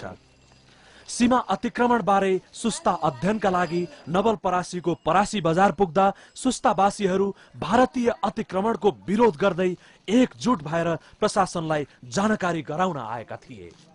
नेपाल राष्ट्रको भूमिलाई हामीले चाहिँ कि आफ्नो भूमि सम्झेर चाहिँ कि मरिमिटी त्यसलाई कायम गरेर राखेका छौँ र इन्डियाका सुरक्षाकर्मी अहिले तत्कालीनको एसएसबी फोर्सहरूले त्यहाँका जनतालाई आएर टार्चर गर्ने, यो सुस्ता नेपाल हुँदै होइन भनेर चाहिँ कि पिट्ने धमाउने, दुनियाँ किसिमका खेतीबारीहरू चराइदिने र यो इन्डियाको जग्गा भने भन्ने। तर हामीले चाहिँ उसलाई चाहिँ कि कतिचोटि हामीले प्रमाणहरू राखियो यो नेपालको जग्गा हो, यो लालपूर्जा भएको जग्गा हो, नक्सा भएको जग्गा हो भन्दा पनि उसले नमान्ने र बलजप्ती चाहिँ कि उसले सताउने, त्यस किसिम गर्न लाग्यो। हामीले आफ्नो जग्गामा जोतभोग गरेर खाना पिउन आफ्नो परिवार लिएर त्यहाँ बस्न जिन्दगी निर्वाह गर्नलाई चाहिँ कि हामीले त्यो अधिकार पाउनु पर्यो। र दोस्रो कुरो त्यहाँको सिमानाहरू जहाँसम्म छिटो हुन्छ बरु सरकारले छुट्याइदिएमा त्यहाँको जनतालाई सजिलो हुन्थ्यो। एसपी बिहारको भन्छ कि यो सुस्ता उजाडेर म छाड्छु। अब उखु छ, उखु उहाँको जनता एसएसपी साथमा भएर उखु चराइरहेको छ। अब यस्तो भइसकेछ कि सुस्ता उजड़ने अवस्था में भइसकेछ। औरत सबके पावता तो पकड़ के कैंप में बैठा लेता। जे नेपाल के मेहरारू के बेभरम यहाँ करल जाई, आचरा हटावता, पेटीकोट हटावता, चोली हटा के सब सामान थी करते चेकिंग करता हमनी के। जे यहाँ पर ना हमनी के नेपाल वाला आदमी के रहे के दिहल जाई। मर्द सबके मारता, बड़ा जाता माने बाजार हट करे तू जाकर मर्द सबके मारता, गरियावता, 2 दिन 3 दिन कैंप में बंद करके रखता।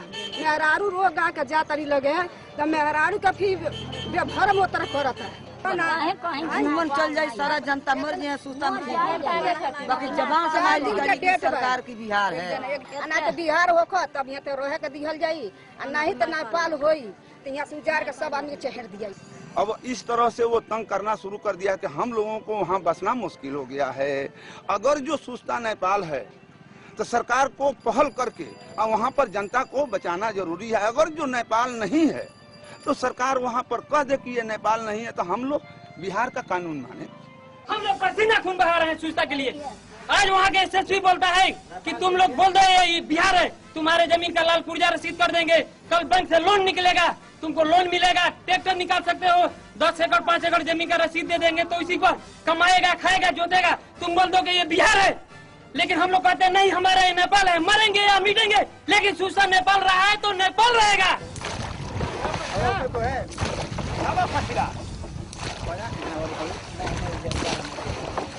सुस्तावासीको पीडा सुनेपछि कुन चाहिँ नेपालीको मनमा पीडा नहोला, तर जसरी सुस्तावासीलाई प्रशासनले सौतेनी व्यवहार गर्यो त्यसले हामीलाई अचम्ममा पार्यो। हाल भइरहेको भारतीय अतिक्रमणको विरुद्ध प्रशासनले केही गर्न नसक्ने कुरा बुझेपछि सुस्तावासीसँगै हामी सुस्ता फर्क्यौं।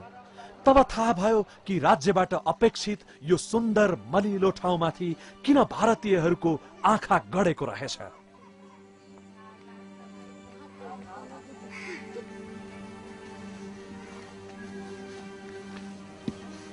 ये हमारा गन्ना था, हम लोग बुधवार को एक गन्ना कटा, उसके बाद हम लोग बृहस्पतिवार को सीडीओ कार्यालय गए, नवलपरासी जिला कार्यालय अपने जिला प्रशासन में। तो वहाँ पर उन्होंने सीडीओ साहब और एसपी साहब यहाँ आए और छल फल करके यहाँ का कुछ निर्णय लेकर के वो लोग गए, हम लोग को आश्वासन दिए कि जाओ फिर से नहीं कटेगा गन्ना, कोई बवाल नहीं होगा। हम लोग वहीं थे, फिर दोबारा हमारे आने पर कि पीछे भी ये गन्ना काटना लोग शुरू कर दिए, नहीं मान रहे हैं लोग। हम लोग परेशान हैं गन्ने यहाँ से। ये गन्ना सो चकदाहवा के रहने वाले इंडिया का वो लोग काट रहे हैं लोग। SSB खड़ा कर कटवा रहा है गन्ने को।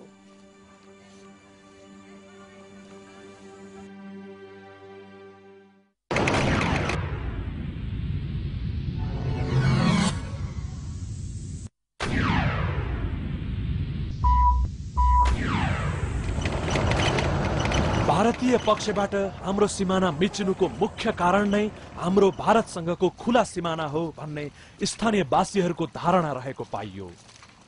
यो नोमेन्स ल्यान्ड मिचेर चाहिँ भारतीयहरूले चाहिँ पुरा खेती लगाएछन्। यसरी यो हामी नोमेन्स ल्यान्डमा छौँ, यसरी चाहिँ सर्वकै बाँसहरू लगाएछन्, यहाँ धान रोपेछन्। यहाँ चाहिँ कहाँनिर सिमाना हो भन्ने पत्तै छैन। त्यस्तै गरेर यिनीहरूले चाहिँ यहाँदेखि चाहिँ यो पश्चिमतिर यहाँ हेर्नुहोस् त, यो यसरी हेर्नुहोस्, यो यसरी गयो। यो यसरी गएपछि तपाईँको चाहिँ परसम्म, यो परसम्म पुग्यो। यो पर देखिन्छ नि, यो स्वाटै यहाँबाट पश्चिमसम्म चाहिँ यिनीहरूले चाहिँ यो बाँध बनाएको छ। अर्को चाहिँ हैकमवादी दादागिरी फुलाले जे गरे पनि हुन्छ भनेर भन्ने चाहिँ हिसाबले चाहिँ त्यसरी मिचिरहेको छ यहाँ। भन्नाले उनीहरूको झन् उपलब्धि के हुन्छ होला यो मिच्दाखेरि यतातिर पानी रोकिने भयो, यहाँ पानी रोकिन्छ। यो बाँध बनाएपछि त पानी रोकिने भयो। अनि पानी रोकिएपछि सुक्खा टाइममा चाहिँ उनीहरूले पानी अड्कलेर लैजान्छ उतातिर। अनि बाढी आउँदाखेरि पनि पानी रोकिदिन्छ, जलमग्न यतै हुन्छ, त्यहाँबाट कर्मश सुतो खोल्दै उनीहरूले पास गर्छ। त्यस हिसाबले चाहिँ यो ड्याम बनाएको छ। अनि यही डन्डा नदीको पानी हामीले प्रयोग गर्न पाउन्नौँ, यहीँ आफ्नो देशमै प्रयोग गर्न पाउन्नौँ, कति किलोमिटरसम्म प्रयोग गर्न पाइन्न। यो राष्ट्रियता पर्दै चाहिँ ठाडो नाङ्गो हस्तक्षेप हो त्यसको चाहिँ। अब यसमा चाहिँ सहभागी चाहिँ हाम्रो सरकार जहिले जहिले भने त्यति बेला कसैले पनि यो कुरो उठाउँदैन। कुरा राख्न राम्रोसित सक्दैन। अनि उनीहरूको मन बढ्दैछ। यो त यही वर्ष बनाएको बाँधो हो।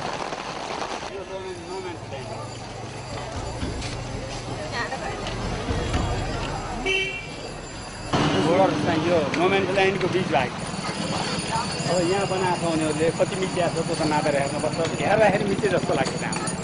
यहाँ मिचेको छ, यतातिर कति पर छ, यतातिर यति नजिक छ। यो नेपालको कमजोर पक्ष र भारतको मिचा पक्ष, यो कारणले चाहिँ यस्तो समस्या उत्पादन भएको हो।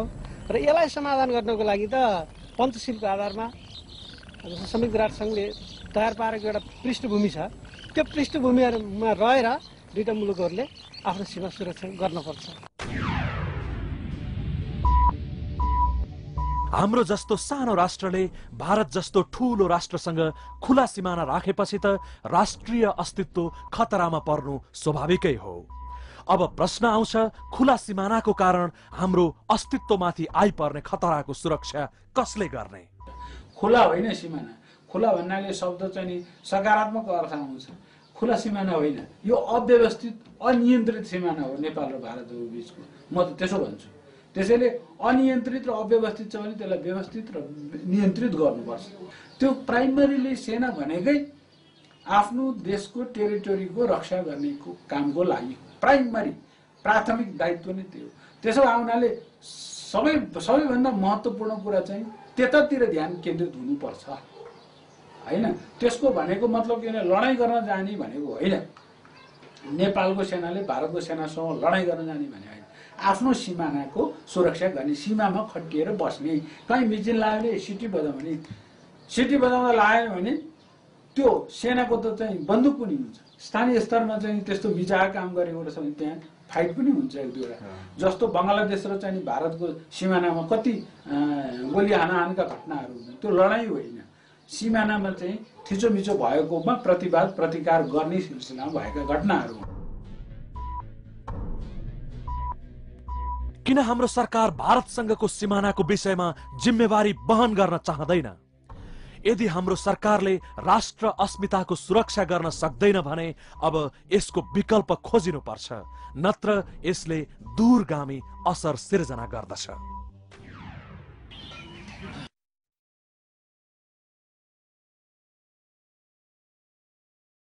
2024 सालदेखि आजसम्म नेपालले निरन्तर यो पैरातालको माछाको ठेका दिँदै आएको र अहिले चाहिँ यो पैराताल भारततिर यो सर्वे टोलीले 61 को सर्वे टोलीले और सबभन्दा षड्यन्त्रमा सामेल हुने मधुकर मास्के सर्वे टोली इन्चार्ज तिनी दुधवा नेसनल पार्कमा सुमेननगर बिट भन्ने जङ्गलभित्र कुनै किसिमको ताल छैन।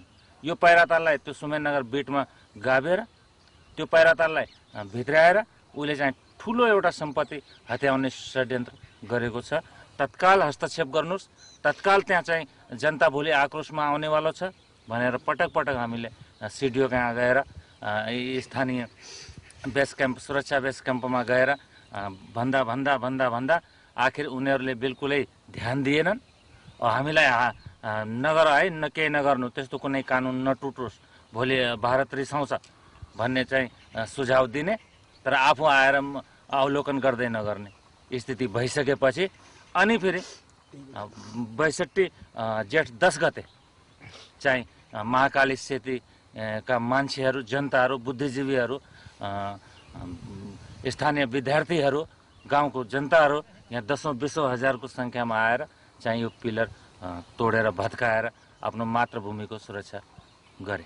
काठमाडौँबाट मधुकर मास्के भन्ने पुनः आए, तर होइन, यो चाहिँ हाम्रो 1860 को अङ्ग्रेज शासनकालको नक्साले यस्तो यस्तो गरे हो भनेर भनिसकेपछि 1860 को नक्सा पहिला यहाँ प्रस्तुत गर भन्नेमा चाहिँ हाम्रो टेबलमा निर्णय भएको छ। हामी कुनै हालतमा पनि यो पैराताल भित्रिन दिनेवाला छैनौँ, इन्डियामा गाभिन दिनेवाला छैनौँ, किनकि हामीसँग प्रमाण छन्।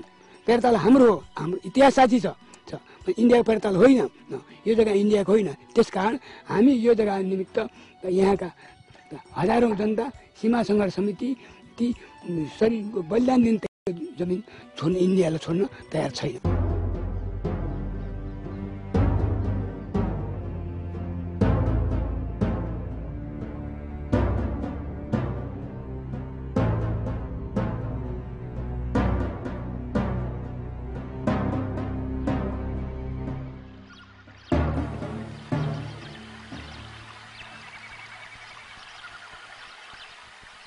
दुई 2023 सालले ल्यानको 95 पिलरलाई यो खडा हो, यो बिचमा यो षड्यन्त्र भएर यसलाई गिराइयो।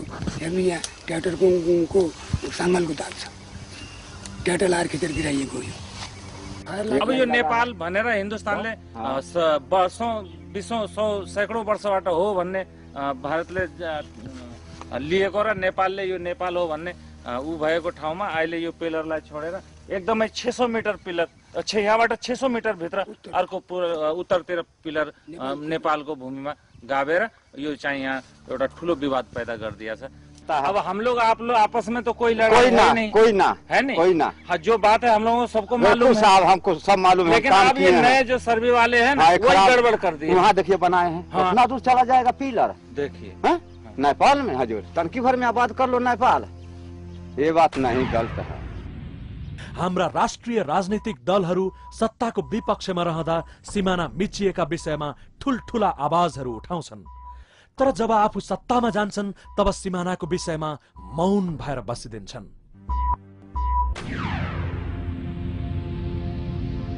बाँध भनेको चाहिँ नि मतलब कि यो नेपाली भूमिमा बाँधिया छ हैन, यो नेपाली भूमिमा बाँधिया हुनाले अब यो उसरी जमिन हाम्रो नेपालको हो, तर अहिले इन्डियाले मतलब कि यो बाँधै नेपाल बनाएर योभन्दा उताको सबै भारतको भाग आफ्नो बनाएको। अस्ति यो एसएलआर लिएर यिनीहरू जो बोर्डर पुलिस बसिया छ यहाँनिर, यो चाहिँ एसएसबी, और यो दोकानको पछाडि यो माथिको भन्सार थियो नि, त्यो रुख सुकेको रुख छ नि, त्यहाँनिर चाहिँ भन्सार थियो, त्यहाँदेखि चाहिँ हतियार लिएर इन्डियाको हो भनेर तिनीहरू भनेर चाहिँ तिनीहरू बेला बेला पिलर छ, सबैभन्दा ठुलो पिलर छ त्यो पिलर, त्यो भित्र त्यो ग्राउन्ड छ नि, त्यो ग्राउन्ड पनि भारतले अतिक्रमण गरिसक्यो र यो बजार समेत नरहने स्थिति नेपालमा भारतले लगिसक्यो।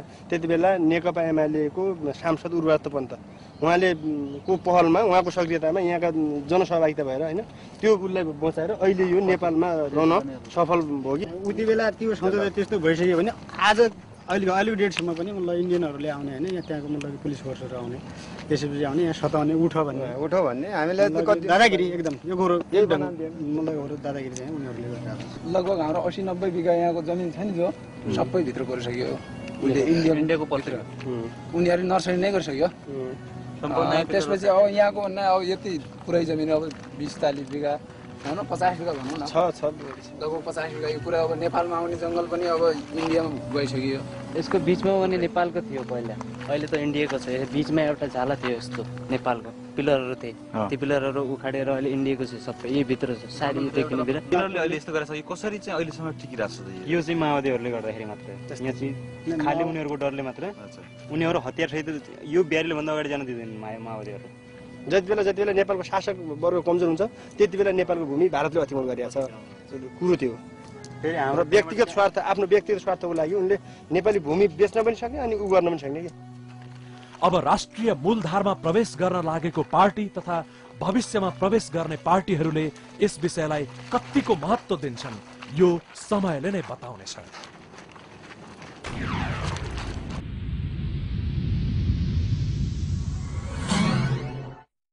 कुनै पनि विवादै छैन कालीको मुहान लिम्पियातुरा हो विवादै छैन भने यो अहिलेको विवाद त कृत्रिम विवाद हो बनावटी विवाद हो यो विवादमा नेपाललाई अल्म ल्याएर अनेक गन्जागोल सिर्जना गर्न खोजेको छ म यसको पछिमा चाहिँ यसको लागि तपाईलाई प्रमाण चाहिँदाखेरि 2018 सालमा नेपालको राष्ट्रिय जनगणना हुँदाखेरि म त्यो क्षेत्रको अफिसर थिएँ त्यो क्षेत्र भनेको दार्चुला बैतडी डडेलधुरा डोटी र बझाङ म त्यो बेलामा 35 जिल्ला मात्र थियो नेपालको 18 सालमा यो 75 जिल्ला थिएन दार्चुला र बैतडी एउटै जिल्ला थियो म त्यो क्षेत्रको मैले जनगणना गराएको छु त्यो लिम्पी कालापानी भन्दा पर गरब्याङ गुब्जी नाबी भन्ने क्षेत्रहरू छन्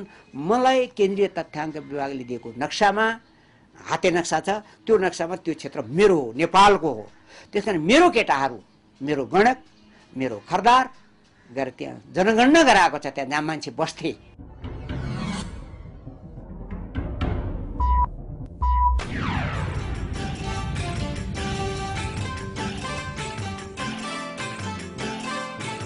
जब जब काला पानीको कुरा उठ्छ तब सारा नेपालीको मन चसक्क हुन्छ। अत्यन्तै कठिन यात्रा बन्यो हाम्रो लागि काला पानीको। आफ्नै माटोमा टेक्न भारतीय भूमिबाट भारतीय पास लिएर जानु पर्दा हामीलाई सारै नै पीडा बोध भइरह्यो। हजुरलाई यो नेपाल कहाँसम्म भन्ने कुरा थाहा छ? यो नेपाल पहिले त के भन्यो गुन्जी नाभी कुटी भन्छ त्यहाँ महाकालीको मन्दिर छ त्यही कहाँ अलि माथिबाट भयो परबाट पानी फुट्छ भन्छ कालो पानी भिरबाट कालो पानी आउँछ कालो पानी त्यो नै कालीको मुहान हो भन्छ अहिले त यता भन्छ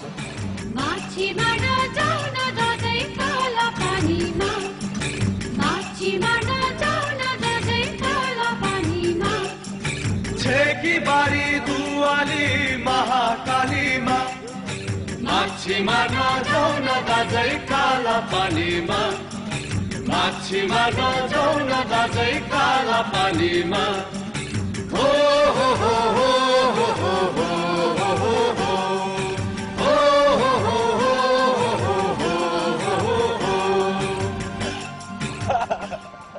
त्यो बादल छ नि त्यसको उतापट्टि चाहिँ तिब्बत पर्छ अनि त्यो गाउँ चाहिँ तिमकर यो तिमकरको जस्ट यता चाहिँ हाम्रो काला पानी पर्छ।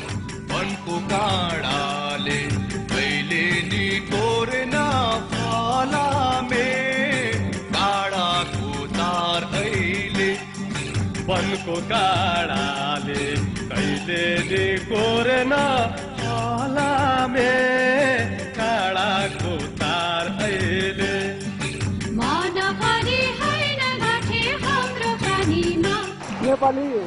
नेपाली भूभाग पर्छ आफ्नो नेपाली सिमाना पर्छ यो जान पर्यो। आलै छ घाउ 18 को नाला पानीमा माछी मार्न जाउँ न दाजै काला पानीमा माछी मार्न जाउँ न दाजै काला पानीमा। हामी सबैलाई थाहा छ कि काला पानी हाम्रो हो। हामीसँग प्रशस्त प्रमाणहरू छन् तर काला पानी क्षेत्र भारतले हडपेर बसेको छ। हामी दह्रो त के झिनो आवाजले पनि बोल्न सक्दैन। त्यो हिउँदेखि यतातिर यो कालो पर्वत देखिएको छ एउटा त्यो पर्वत देखिबाट एउटा सानो खोला आएको छ वास्तविक कालीको मुहान त्यहाँ छ तर अहिले यो भारतीय सरकारले त्यसलाई काली नभनेर यहाँ यो पनि जस्तोवारीबाट एउटा सानो खोलाको मुहान बगेको छ र त्यही खोलालाई अहिले काली बनाएर यो वारी उसको आफ्नो क्याम्प सैनिक क्याम्प राखेर अहिले यो हाम्रो नेपाललाई अतिक्रमण गरेर त्यहाँबाट हाम्रो नेपालीहरूलाई हिँड्न पनि दिँदैन, प्रतिबन्ध लगाएको छ। ओम पर्वत हो यो, यसको पल्लो भन्ज्याङमा हाम्रो टिङ्कर भन्ज्याङ पर्छ। यसलाई पनि इन्डियनहरूले अहिले आफ्नो भन्छ, जबकि यो अहिले हामी 2 घन्टा लगाएर हिँड्यौँ टाटाबाट। यो हाम्रो खाँटी नेपाल नै हो, यसलाई पनि उनीहरू अहिले इन्डियाबाट हाम्रो हो भनेर भनिरहेछ। यो मैदान भएर नै हाम्रो 16,000 फिट उचाइको लिपुमा तिनीहरू अहिले तिब्बत जान्छ। त्यहाँ हामी बाटो देखिरहेका छौँ, त्यही बाटो भएर उनीहरू हाम्रो 16,000 फिट उचाइको लिपु भन्ज्याङ भएर तिब्बतको व्यापार गरिरहेका छन्। हाम्रा पुर्खा पनि त्यही बाटो भएर तिब्बतको व्यापार गर्दथे पहिला। 5,535 मिटरको उचाइमा पुगेपछि जब भारतले हडपेको भूभाग देखियो तब प्रश्नका थुप्रै भेलहरू मनमा उर्लिएर आए। के हामी स्वतन्त्र देशका स्वतन्त्र नागरिक हौं? खै हामीमा त्यो पुर्खाको रगत र जोश जसले भूमि सुरक्षा गर्न अंग्रेजहरूसँग युद्ध गरेर यो देश जोगाएका थिए? कहाँ गयो हाम्रो राष्ट्रियता? ठुलठुला कुरा गरेर मात्रै राष्ट्रियता जोगिन्छ र?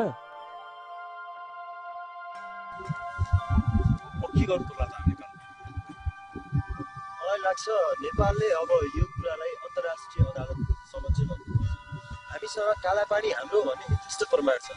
त्यो बेलायतदेखि यहाँसम्म कि भारतलाई पनि थाहा छ कालापानी हाम्रो भनेपछि हामी यो विषयलाई अन्तर्राष्ट्रिय अदालतमा लग्नुपर्छ जस्तो लाग्छ।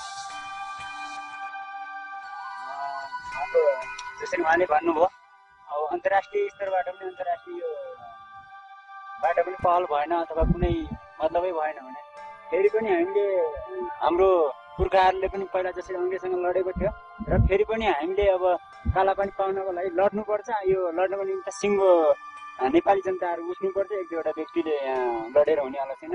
जसरी नालापानीमा लडेका थिए एउटा नाङ्गो हातसँग, त्यसरी पनि फेरि हामी नेपाली जनताहरू एकपल्ट कालापानी पाउनको लागि फेरि हात उठाएर हामी के अरे नाङ्गै हात भए पनि उसका तोप र बारुदलाई अत्याधुनिक हतियारलाई हामीले सामना गर्न तयार हुनुपर्छ। अनि मात्रै हामीले कालापानी पाउन सक्छौँ, नभने हामीले यो कालापानी मात्रै होइन अन्य भूभागहरू पनि हाम्रो फेरि पनि उसले कब्जा गर्न सक्छ।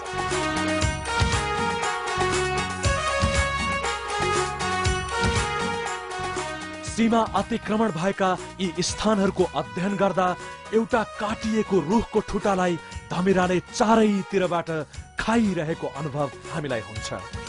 सीमा अतिक्रमण यसरी नै दिन प्रतिदिन बढ्दै जाने र हामी यसरी नै निरीह भएर बसिरहने हो भने भोलि इतिहासका पानाहरूमा लेखिनेछ एउटा देश थियो नेपाल भन्ने, जहाँ वीर गोर्खालीहरू जन्मन्थे।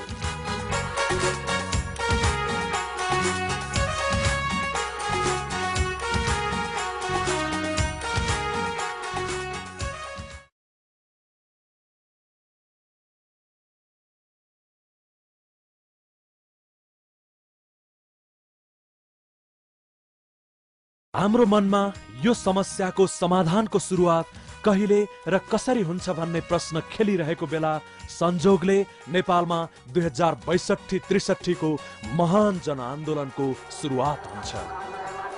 जनता यसमा विजयी हुन्छन्। अब हामीले आशाका किरणहरू देख्न थालेका छौँ। नेपाली जनता अब जागेका छन्, अब जागरुक भएका छन्। नेपालको राष्ट्रिय अखण्डताको सुरक्षा नेपाली जनताले नै गर्नेछन्। हाम्रो पूर्व बेचदेखि पश्चिम महाकालीसम्म जति पनि सिमाना अतिक्रमण भएका छन्, ती सिमाना अतिक्रमणको हर हिसाब अब नेपाली जनताले राख्नेछन्। प्रजातान्त्रिक अधिकारका लागि जुन जनता जागेका छन् त्यही जनताले नै नेपालको सिमानाको रक्षा गर्नेछन्।